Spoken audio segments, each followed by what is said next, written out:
quick note for the listeners, this episode was recorded almost 2 years ago, and several things in this episode are now incorrect or outdated, and the biggest one is that Bob Weir, guitarist and founding member of the Grateful Dead, passed away on January 10th, 2026 at the age of 78.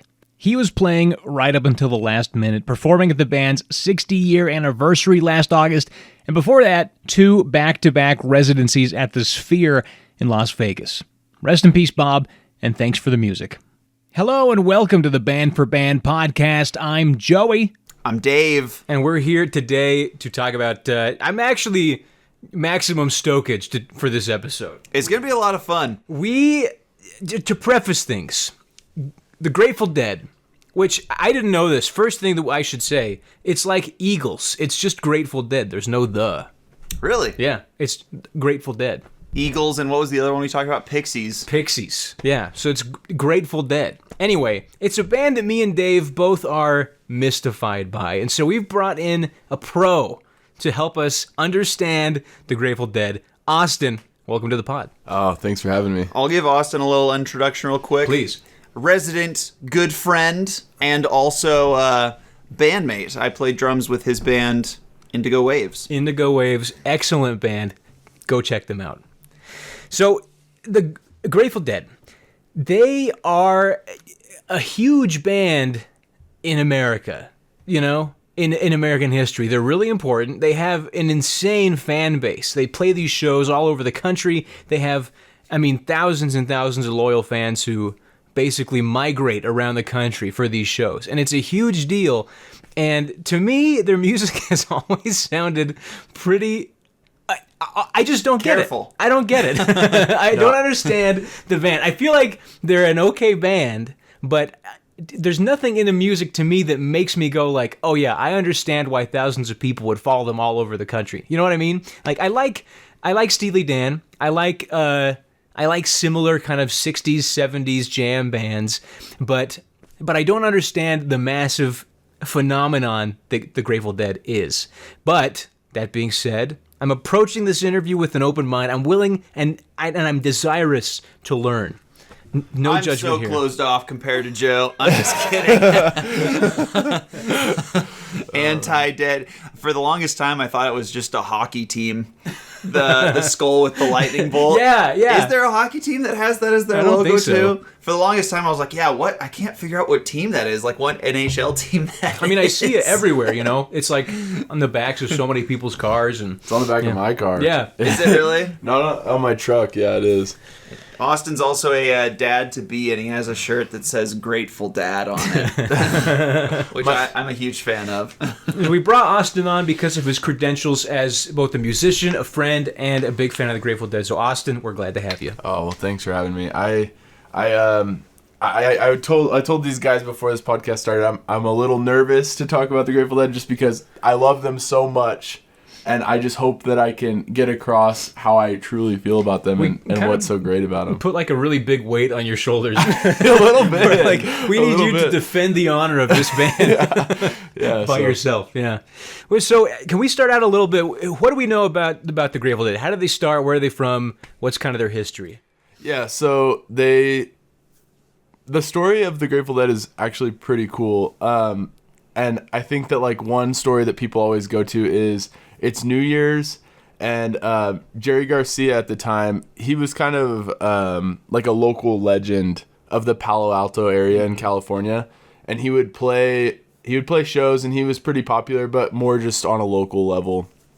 And he taught guitar lessons and banjo lessons. He was just a string guy, and on New Year's, Bob Weir was walking down the street, and he heard Jerry playing in this music shop, and it's nearing New Year's Eve. And Jerry realized that it was New Year's Eve just a couple hours before, and he was like, oh, I guess this is why none of my students are coming tonight, because it's New Year's. So Bob kind of walked in, and Bob had heard of Jerry, he knew of Jerry, but I think he was a little intimidated by him. But he just went inside and was like, hey, do you want to jam for a little bit? And it kind of turned into an all night thing. So that's kind of how they met. And that eventually led to the creation of the Warlocks, which was the previous band name of the Grateful Dead. Wow, way cooler band name, honestly. You like the Warlocks better? Oh yeah, Grateful Dead's cool, but something about Warlocks. Joey's gamer tag for a while was Vegan Warlocks. Still is. Yeah. Yeah, so, I mean, the early days, they were... I mean, so Bob was 16 at the time. Whoa. And I think Jerry was mid-20s, maybe even 30s. Like, he was considerably older than Bob. And I'm not sure the exact age of Jerry at the time. But, so, I mean, Bob was still in high school at the time. But he basically just dropped out and just started playing with this band. And, I mean, they obviously didn't have an immediate following. They played a ton of strip clubs. That was like their early game. And there's this funny interview. I think it's with Bill, their drummer. And he's like, the girls hated us because we would play forever. And they're like sweating. And they're like, is this song almost over? like because their songs just extend forever. And I think that's talking about songs going on forever, I feel like that's kind of the charm of the Grateful Dead is every single show is a little different. And so, I mean, if you miss a show, you miss a show. Yeah. And it's never going to be like that again. They play it different every time. Every time. Yeah. Sometimes they'll play it fast, sometimes they'll play it slow. They'll blend songs really, really often. And I think that's to me a big aspect of like why I like them so much. So they are like a jam band, like even live. Oh, for sure, That's the I big think they're appeal one of the then. most famous jam bands out there. I mean, there's Fish and the Grateful Dead, and I think the Grateful Dead are more known For some than reason, Fish. I didn't know that about their live performance. That it's like it's a different thing every time. That does make sense why there's a lot of people that are obsessed with their live performance. Then Do you know when they kind of hit that like critical mass? Like when did they really start getting that crazy following that goes with them all over the country? Yeah, I think that kind of began with, it's called the acid tests. So it was like 64, 65 is when these things called the acid tests started coming out. And what they would do is they would have these big parties and they would have these bowls of Kool-Aid that just had a ton of LSD in them.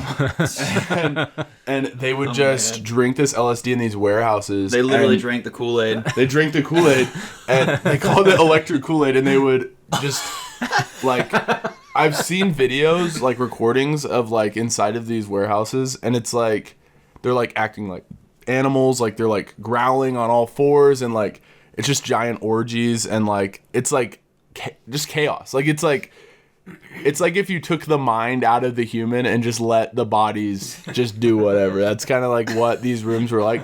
And it kind of came to a point where they were like, you know what would make this experience a lot better is if we had music playing in these warehouses while people were doing this. So I think that's like kind of where the Grateful Dead started to take off, is they became kind of like a poster child, like the figure of this like psychedelic movement. Because this is happening in, California at the time. I mean, there's so much like pop culture history around this time with psychedelics in this region. And I think that the Grateful Dead are just one of those big names that really rose to the top because of this era. So, I mean, you hear stories about like the Further Bus. I don't know if you guys are familiar with that.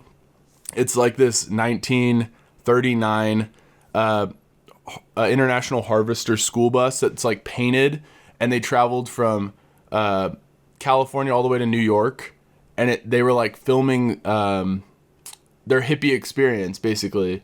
But it's like the Grateful Dead just encapsulate that whole era. Yeah. And I think there's a ton of overlap with huge names, and I think that that's just kind of where they got their start. I mean, they held that name as a psychedelic like stronghold of California, but I think they kind of ascended more to just like a patriotic symbol almost as they grew and into the 70s. Interesting. So it's kind of like they were the band. Like if you liked psychedelics during that time, you also liked the Grateful Dead.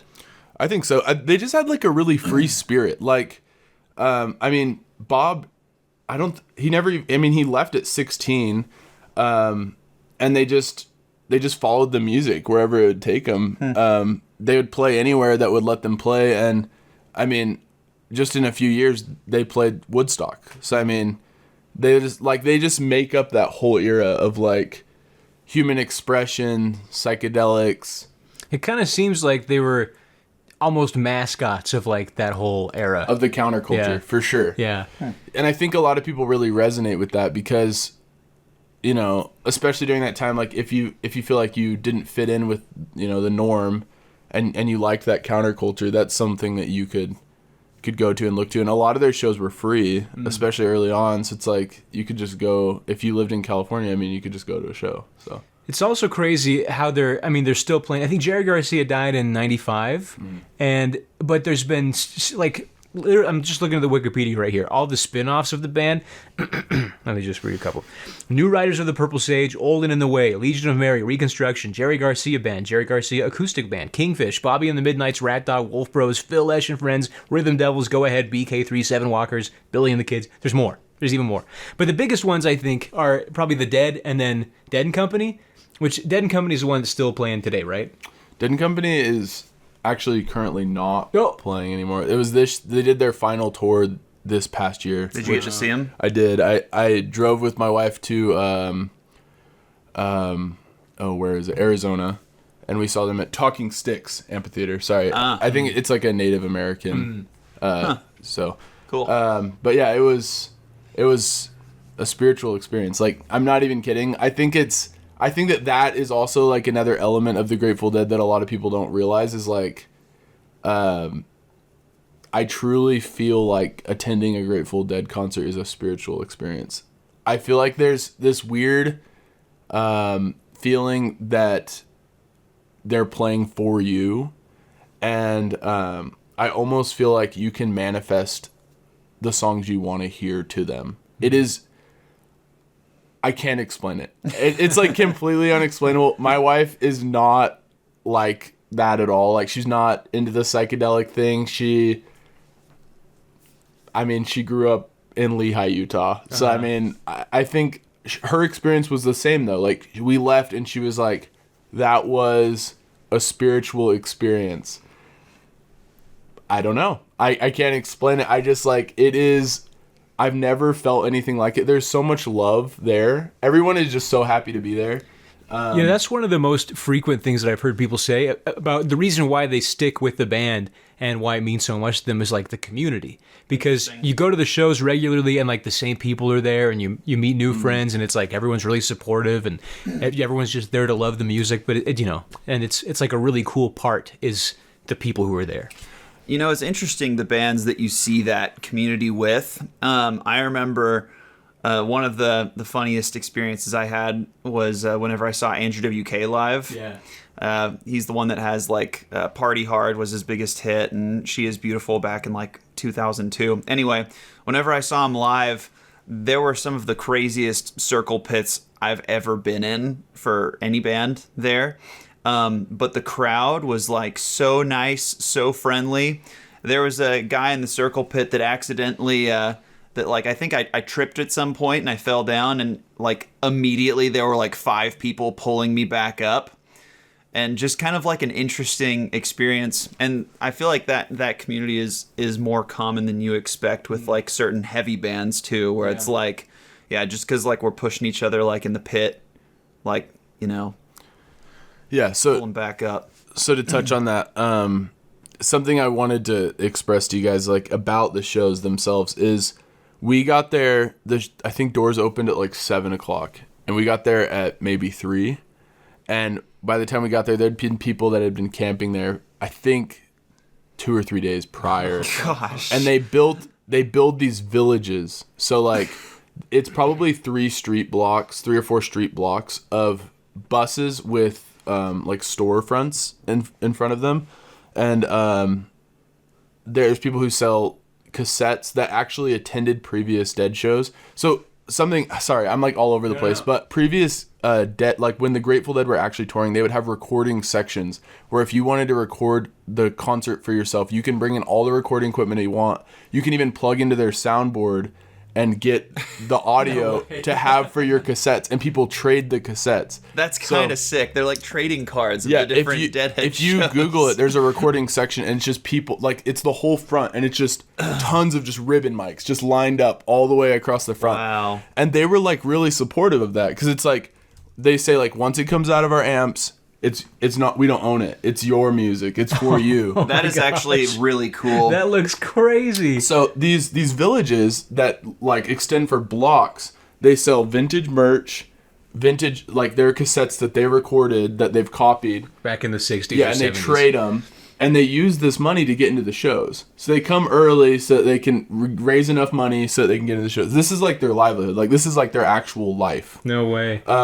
There were stands that were selling, like, they had like just straight up drugs, like, just on the table, and they're just like, get your ketamine, get your cocaine, like, it was insane, like, and they were just all out. Like, I saw people walking around with giant sheets of just LSD, just LSD, $5 a tab, like, just running through, and it's like, there were also, like you were talking about cover bands, there were probably 3 or 4 bands playing in the village the entire time prior to the show, just playing Grateful Dead covers the entire time, like, Wow. Do you feel raising like, money for the shows. Do you feel like for you that not doing psychedelic drugs harmed your your Grateful Dead experience? I don't think so at all, because, like, it's not the psychedelics. It's so much bigger than that. Like, it's like the love that you feel. Like, I remember it was really hot in Arizona, because, I mean, I think it was, dude, I have the worst memory ever, but I think it was, like, nearing summer. So it was a hot day, and I didn't bring any cash with me, and I only had Venmo, and they were selling water bottles, and I was, like, dying of heat. And I asked if he had Venmo, and he's like, sorry, no Venmo. And then, like, 3 people behind me in line just offered to pay for my water. Like, just straight up, like, handed him cash and got me a water. Man. And it's just, like, that is just, like, the love and support that I feel like a lot of new bands just don't carry with you. It's, like, it's almost like your family, like, being a part of this community. I've heard a lot of people say, like, oh, you don't want to put a Deadhead sticker on your car because, like, the cops will pull you over. But I actually have found that, like, having that on my car, it's like, if someone else sees that who also cares about that band, it's more like a fraternity of, like, oh, dude, like, let me help you out. Like, I'm there for you, for sure. That's so cool, That's cool. how they treat their fan base, especially now with, like a lot of modern bands. It kind of, like, their touring crew is even, like, so, like, dispensable. You know what I mean? Like, even pretty much everybody besides the front man in modern bands, it's, like, are pretty dispensable. Yeah. Yeah. And you have, like, all these bands too, like with copyright laws and everything. Like, I can't imagine many other bands doing that with, like, the ribbon mics and everything. And Yeah, so, I mean, something really cool about that is if you go on archive.org, which is just, like, a public site that anyone can go on, they have all of those live recordings for free that you can just download and put onto your phone. Wow. And it's like, so, and with the Grateful Dead, when you listen to them, I would say, like, normally, I would say, like, if you're entering into the Grateful Dead, you haven't heard them before, I would probably start with their actual albums, like, on Spotify. But once you know the songs, I, like, rarely listen to their actual albums anymore. Because, like, to me, it's like I've had this before. I want to try a new dish. Yeah. Right? Yeah. So it's like now I can hear it 30 different ways, and each one has its own beauty, right? So I actually have an iPod that I keep all of these, because some of these aren't on Spotify. Yeah. Because it's like people's personal recordings, and I, like, have an iPod that I keep in my truck that has some of these, like, different shows that I really personally enjoy. That's cool. Yeah, so I mean, I think it's awesome. The cassette trading and, like, I mean, you can like a show and, like, some of them have, like, 1,000 listens. It's like, I think that's awesome. You know what I mean? So. you have a favorite show? No. Like, one to recommend, like, No, I have years that I really like. I think 72 Grateful Dead's really good, 77, 89, and then, like, 94, 95 is, like, what I really like. I don't personally care as much about early Grateful Dead. It sounds more like, have you guys, like, listened to, like, Jefferson Airplane or, like, early psychedelic stuff that's, like, chaotic rock and it's like kind of aggressive almost? That I feel like that's kind of like their more early direction.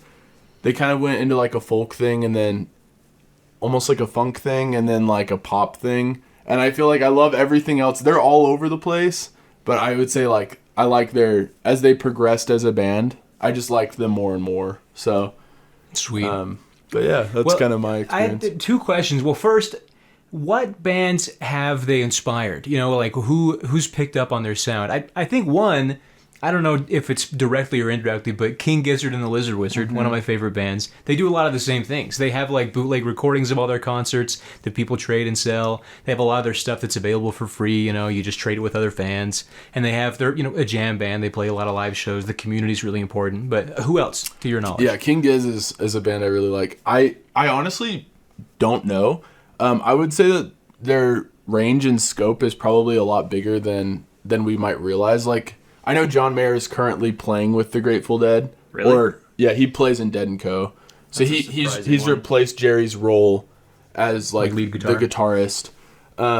And I think like I've actually seen, so now that they're no longer touring, I mean John Mayer plays Grateful Dead songs at his shows. I've seen that. That's cool. So it's like I think that his scope has now reached a new generation. The Grateful Dead scope has reached a new generation. And it just keeps getting carried on. So John Mayer is not the musician I was expecting you to say plays with Grateful Dead. I think it makes sense. It makes total He's like sense the to me. perfect guy for the Really? job, yeah. People don't.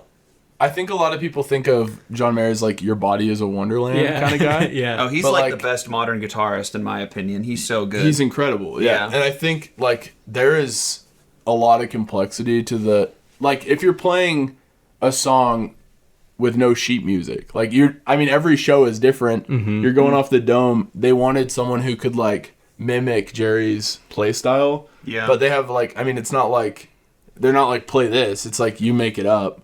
Yeah. There's a ton of like Mixolydian in Grateful Dead. I don't know if you guys have caught on that. That's what bothers me. I see so many people on TikTok being like, what if this song had a Jerry Garcia guitar solo? And it's usually just pentatonic riffing. And it's like, that's just like a generic blues scale. Like, there's nothing there, yeah.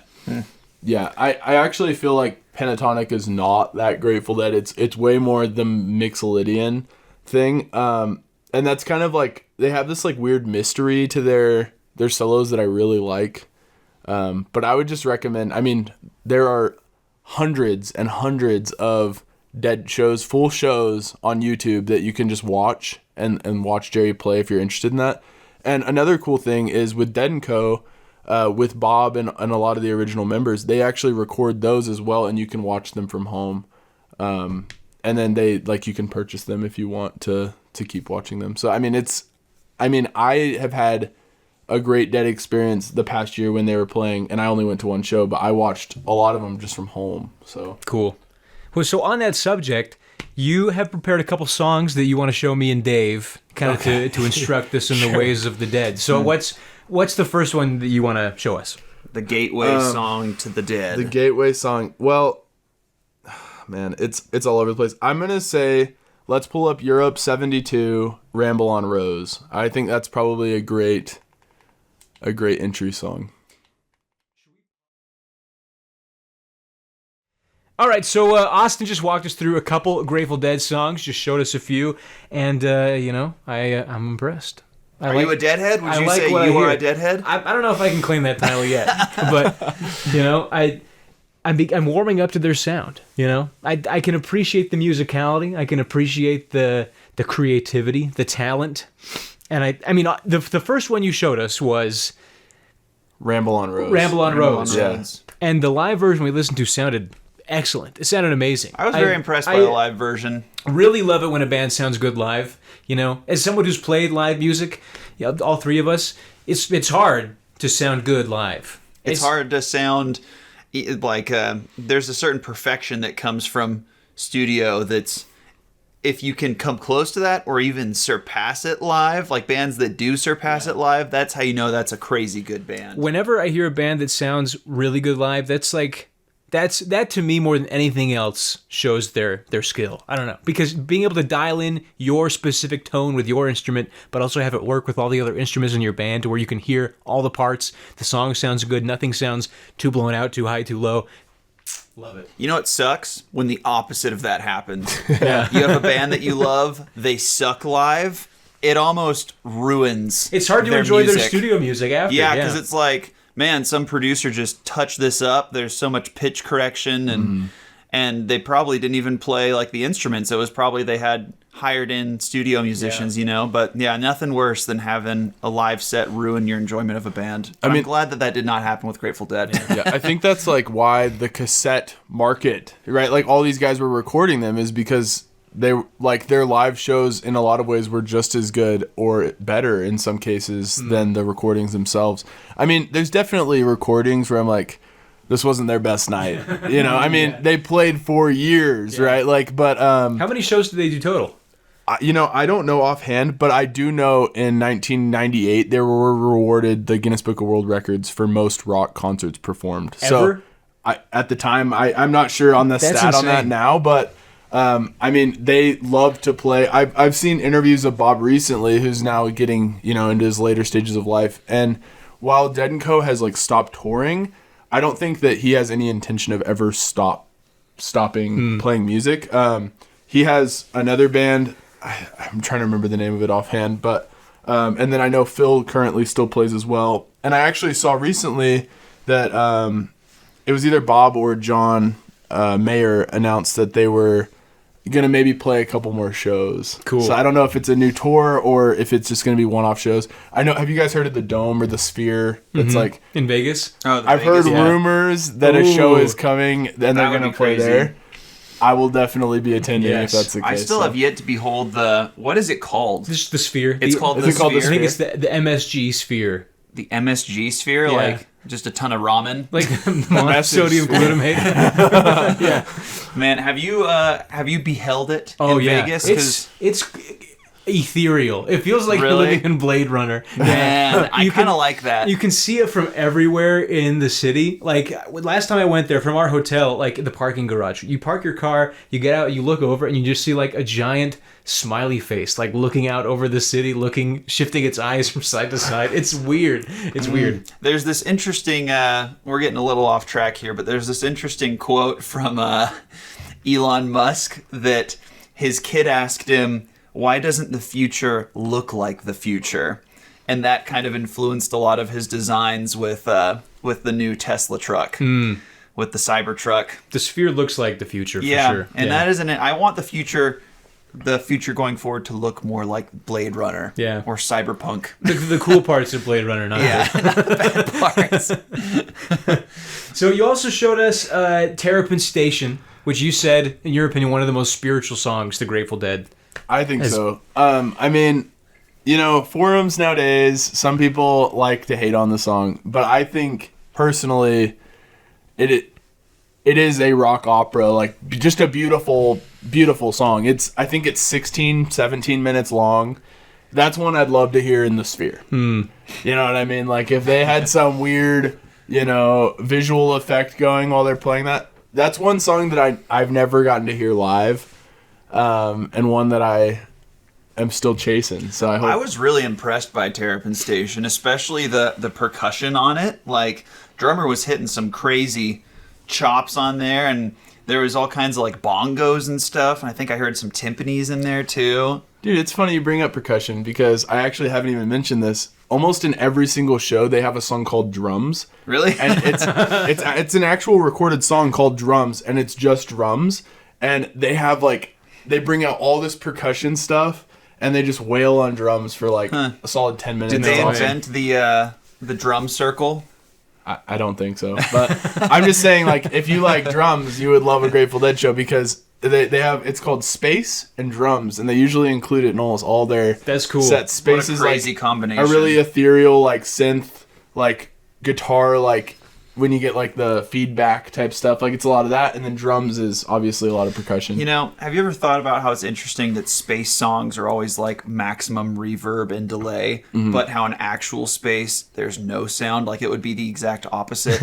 I think kind of a crazy thought. I don't think that they're actually talking about space, the place. I think they're more The talking about spot. the space Or the lack that their thereof. music creates. The area, the room between. the region Okay. between the sound waves. I was going to Interesting. say, this may be kind of pretentious sounding, but longer songs, these really, really long 15, 16, 17-minute tracks, there's quite a few bands that have these really long, Black Country, New Road, or Godspeed You Black Emperor. I don't know it, but I think I understand where you're going with this. They, in my opinion, they kind of promise you, it's like an exchange. Right. Where they're saying, hold on, you're not going to be entertained, but we're rewarding you with something more rewarding than just entertainment. Like there's a short song you could rock out to and it's great, you could sing along, but they're saying, be patient, listen, have this whole experience. You're going to get something more than just a song that you can enjoy. Like these longer songs, Terrapin Station, I mean, it's almost meditative. It's repetitive and it's kind of soothing and it's like a mantra, and you just listen, it just takes you to another place. It's a really cool effect that music can have, but you have to be willing to like breathe and be like, okay, yeah, I can listen to a 15-minute song. I just have to. Yeah. I'll say this on that. I think, like, especially with newer songs, I'm very hesitant of a 15-minute song because I think that in the musician mind, they're like, I'm going to create the greatest song ever. Yeah. And they think that just because they make it longer, it's somehow better. Mm-hmm. And I just don't think that's true. I think that Terrapin Station and songs like it do have the really unique ability to give you a different experience than maybe like a normal listen of a song. Because they're creating it for a completely different reason, which I admire about the 15-minute song thing. I understand your hesitation towards the whole thing. But yeah. I don't think Terrapin... I think it delivers. I think that I think it's worth the listen to. Everyone who's listening to this podcast should take the 15 minutes and give that song a chance. It's a conscious decision to listen to a song like that. Like, you're not going to throw Terrapin Station on like a summer 2024 playlist. Yeah, for sure. It's gonna be a track that you're gonna be sitting in your living room chair listening to it through your whatever system you have in your home. You know what I mean? You're gonna be on a long drive between Wyoming and Illinois, and you're gonna be thinking, man, I should really hit some Terrapin Station right now. It's one of those tracks, and what a unique place for a track to reside in that realm. We had a unique moment too as we were listening to some Grateful Dead over here in the break, where Scarlet Begonias came up, and I'm a Sublime fan.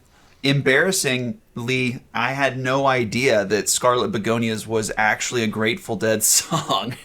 That's so it cool. kind of touches back on like what bands are influenced by the Grateful Dead. I mean, I honestly, I was out of my scope of like, I don't know. I'm sure there's tons, but I mean, we saw one just in the couple minutes of playing songs. So on our last episode where we talked about Sparks, one of the things that came up a lot in the documentary was how there's a lot of bands that like they would do something and then Sparks would do something and people would be like, oh, Sparks, you ripped off this newer band. But the newer band was copying Sparks, something they had done 20 years before and just had no idea. They were influenced by them without even realizing that they had been.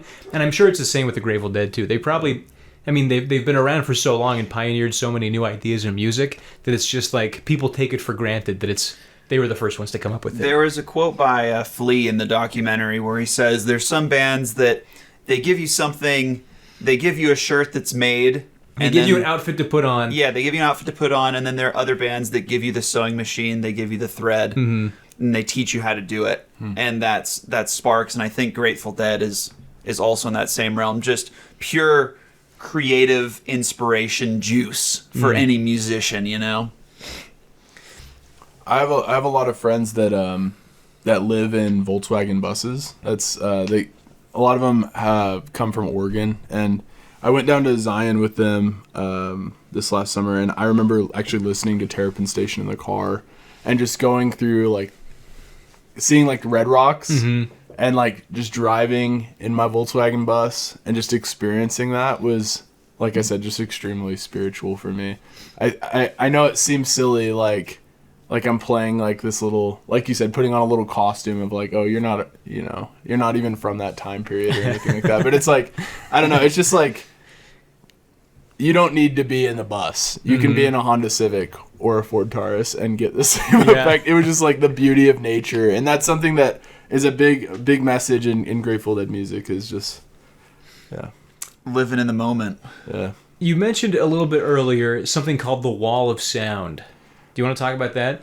I do want to touch on it. So, I mean, like I was talking about earlier, the concert experience, I think, is kind of the focal point of what makes the Grateful Dead important to people. And the wall of sound is something that was invented in like the early 70s. And it is, I believe, the largest PA system ever created. And you can pull up a picture of it. It is absolutely massive. And they I don't know how long they actually toured with it, but it is seriously like it is like it's seeing it is like comical. It's like Are but they all real? yeah, they're real. Because I know that bands used to do that, like stadium rock bands used to have fake amps, or they would just be unplugged, like a lot of them. But Yeah, so that is insane. it is real, and they did tour with it, and it was just, I saw this interview by Phil talking about it is the closest to perfect sound that we ever got. They had their sound engineer work on it to try to just optimize everything, and that's kind of like another element of like the Grateful Dead experience. Like they're just trying to create the ultimate live performance. And even though like you can't listen to them now, you can listen to these recordings. And so they had the wall of sound, and then like I was telling you, Jerry had custom built guitars where he would have two ends and run stereo. Like they were pioneering a lot of this stuff at the time. That now it isn't that crazy. Like garage bands will just do weird stuff like that, but like that hadn't been done to that scope. But yeah, wall of sound This is is something insane. 604 total speakers. I actually have some stats on it. Powered by 89 300 watt solid state and three 350 watt vacuum tube amplifiers. This is the wildest part. Generating a total of 26,400 watts of power. Jeez. 1.21 gigawatts. It was the wall of sound. It was 3 stories high, 100 feet wide, and weighed 75 tons. Oh my goodness. I feel like that would just be even so expensive to run. Like the electricity. And to set up every time you played a I new show, know. how do you get take the it all power down? for that? Yeah, I mean, obviously, I don't think it was practical because it wasn't something that they kept on for years. But it is just something to touch on of like they went into concerts with the mindset of how can we make this the best experience for the audience. I have a beef with live music. Like I really, What's your beef? I do not understand like stadium shows or big outdoor like festival stages. I've been to a bunch, and not everyone, but most of the ones that I've gone to, it's not fun. You can't see the band. You can't hear anything. The audio sounds terrible. Like if it's in a stadium, an arena, it sounds like a basketball game, and they might as well just be playing it over the loudspeakers. You know, why even go see the band at that point? It doesn't sound good. I mean, it's fun to see them live, and you can dance, be with other people. But just from the couple of videos you've showed us, there was one where it looked like they were in some kind of indoor. I can't remember the one that was like blue, and it was Jerry singing near the end of his life. One of the songs. Oh, Black Muddy River? Might have been that one. But it looked like somebody was filming with like a camcorder or something. Yeah, and they were far away. They were far away, but it sounded good. It sounded really good.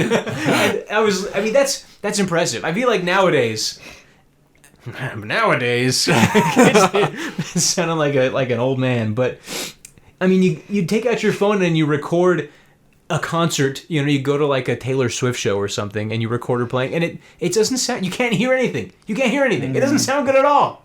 Drives me crazy. I feel like maybe you don't need to do a wall of sound, but having good sound engineers to just make sure that your music sounds good when you're playing live. I don't know. Yeah, I think it's expensive, but I think all of us here can agree that stadium shows are like maybe the worst shows. Like in my opinion, the best are if it's a band that's kind of in that medium range to where they're big enough to where they can have good production, but it's like a standing venue and it's like maybe 500 people max. It's like that's the one best venue. Where you saw Don Broco. What's that? The Complex? Yeah, the Complex in Salt Lake City. That's like perfect venue size. But once it gets bigger than that, you start to miss out on like that band to audience interaction. And then once it's kind of smaller than that, you start missing out on production with lights and with just the tightness of the band and needing all the different members on stage that need to be You ever there. seen the video of Metallica playing in Germany, and it's like one of the biggest live shows ever, and there's like I don't know how many tens, thousands of people in the audience. You know what I'm talking about? I think I thought it was Brazil. Maybe it was Brazil. I think I just see any Brazil show of any rock band, and it's like the craziest show ever. Yeah, honestly, all of Latin America, all of their shows are just insane. It was in Moscow, Russia. Oh, it was Moscow. 1991 Metallica in Moscow. You look at pictures of that concert. Have you ever seen this before? I don't think I have.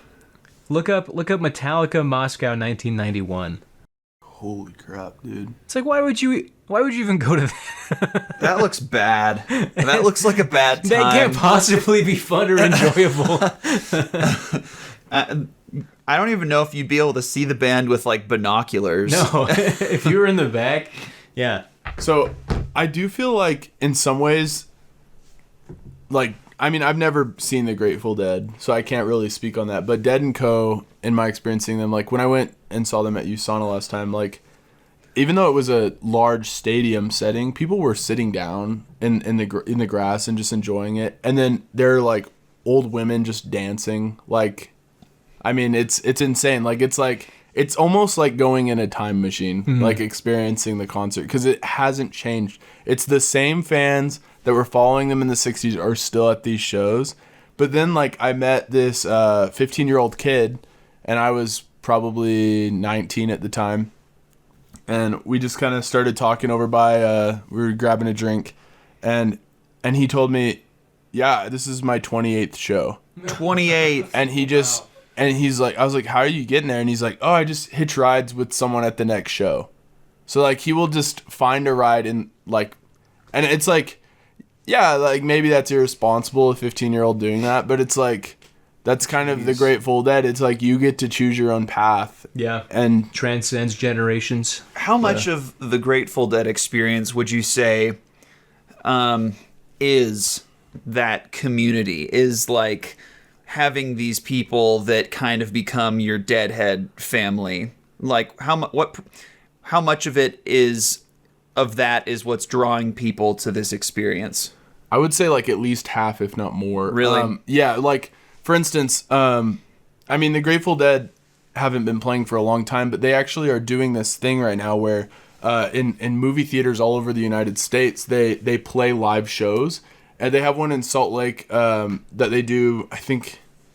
They do it at least once a year, and everyone who likes the Grateful Dead can go meet up and watch. Like they'll play, like it'll be like May 19th, 1971. I'll just play like a random date, and that will be like you can just go and attend at a movie theater and watch a show. And I don't really know of any other band where they're like consistently playing their live shows at movie theaters that people can go and buy tickets to.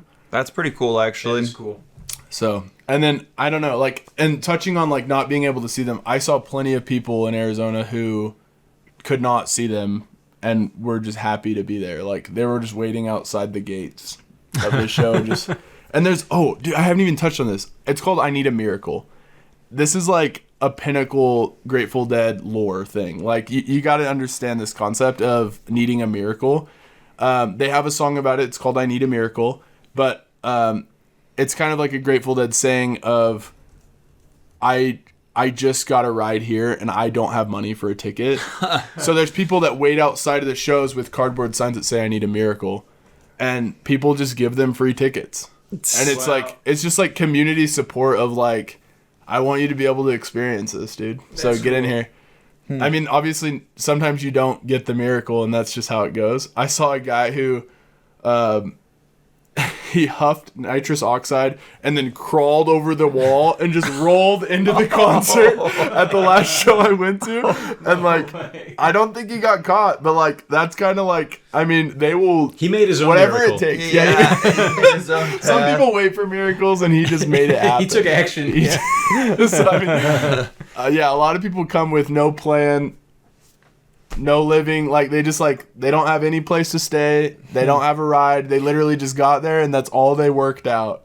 And they're just hoping they can get in. There's almost like a glorified nomad lifestyle that comes with it, kind of like Into the Wild type, or You know, just something where it's like that lifestyle of you don't know where you're going to be in a week and you don't care where you're going to be in a week. I feel like there's definitely a big nomad type. Yeah, I definitely saw that. I mean, there were people selling just grilled cheeses on the side of the road, just trying to raise enough money to get a ticket. Like was it a Burning Man? It's very much Burning Man. Yeah. I would say like a lot. I wouldn't even be surprised if there's people who go to Grateful Dead concerts and don't like the Grateful Dead, like at all. Like they hate the music because the villages I'm talking about, dude, they're like set up days before at times, and they're still there while the show's going. Yeah. Like there's people just staying in the village, so it's like They're just not there for the music at all, just to hang out. I bet some people use it as like a business. It's probably. like I can just follow this band around and they'll pay me for, you know, Grateful Dead stickers. So Man. I don't know. It's a very, very unique musical experience. I've gone to a ton of concerts. Like I have a list. It's probably over 100 concerts. Not that that's like a ton or anything, but like I've just never seen anything like it. Wow. Best concert? Yeah, is that the best one you've been to? Yeah, I would say probably. Really? Yeah, I genuinely mean that. Worst concert? Bob Dylan. I'll say that. Bob Dylan was terrible. Yeah, dude, I can't think offhand of a better concert. You ever been to a concert so bad you've left like halfway through even though you've paid tickets for it? I always ride it out, dude. Really? Actually, that's not true. Smaller bands, I'll do it. But like if I'm paying like Paul McCartney, when I saw, like Paul McCartney was great. I'm just using this as an example. Like that level of musician where their tickets are like 100 plus. I usually will stick around. I will say when I saw not David Gilmour, who's the other Pink Floyd guy? I'm totally spacing it right now. Roger Waters. Roger Waters. When I saw Roger Waters, we actually did leave early. Really? He was amazing. And I really liked him. And I know a lot of people who are still diehard Roger Waters fans. But I didn't really care for his new stuff that he was making.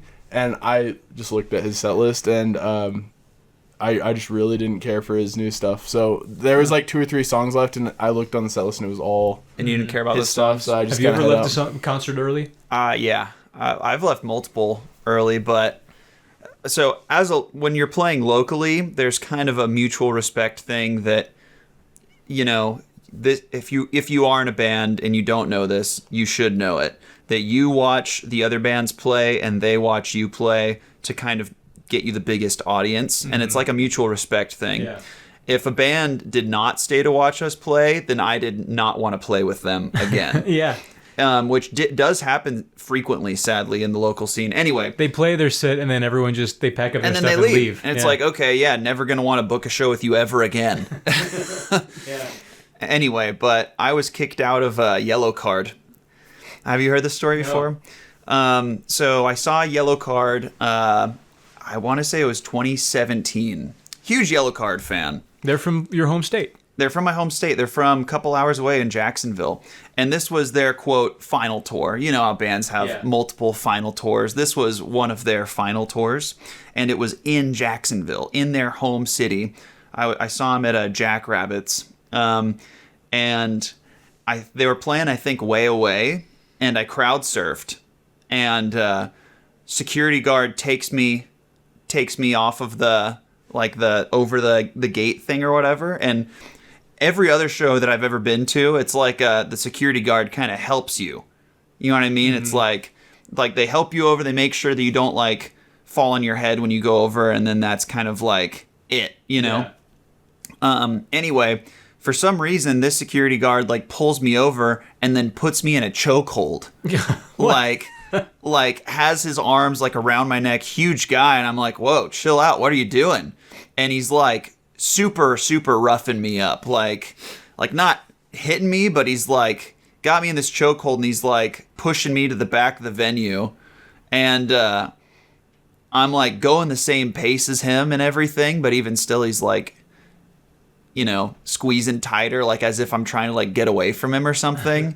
And then literally we get to the back of the venue, shoves me out the door in classic movie fashion, and like I fall onto the asphalt. Grabs you by your collar and your belt loop and goes, "Hooah!" Yeah, and I was like, what the heck is going on, you know? And I was in disbelief that I got kicked out for crowd surfing at a pop punk show. If you can't crowd surf at a Yellow Card concert, where can you crowd surf? You know what I'm talking about? Yeah, and then I circle back from the back of the venue to the front, and then the guard had come back to the front of the venue just to make sure that I could not get back in. So I couldn't get back in. I had to leave early. I was so pissed. Anyway, yeah, that one is like the most.